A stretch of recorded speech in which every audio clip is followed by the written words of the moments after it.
নারায়ণগঞ্জের সিদ্ধিরগঞ্জের আঞ্চলিক পাসপোর্ট অফিসে অভিযান পরিচালনা করে দালাল চক্রের ৭ সদস্যকে আটক করা হয়েছে।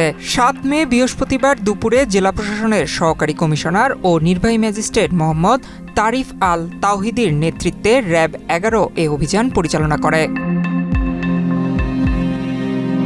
এক্সট্রিম মশার কয়েল প্ল্যান্ট ফাইবার দিয়ে তৈরি, তাই সহজে ভাঙে না, সুগন্ধিযুক্ত ও নিরবিচ্ছিন্নভাবে জ্বলে। ডেঙ্গু, চিকুনগুনিয়া বাহি সহ যে কোনো মশার বিরুদ্ধে দেয় এক্সট্রিম সুরক্ষা। অভিযানে আটককৃতরা হলেন বিল্লাল আসলাম, সাইফুল ইসলাম, মোহাম্মদ জিয়াউর রহমান ও মোহাম্মদ ইউসুফ হোসেন, মোহাম্মদ মনিরুজ্জামান, তানবীর মাহতাব। এদের মধ্যে ৪ জনকে ১০ দিনের এবং ৩ জনকে ৭ দিন করে বিনাশ্রমে সাজা প্রদান করা হয়। একই সাথে আটকদের প্রত্যেককে ২০০ টাকা করে জরিমানাও করা হয়েছে।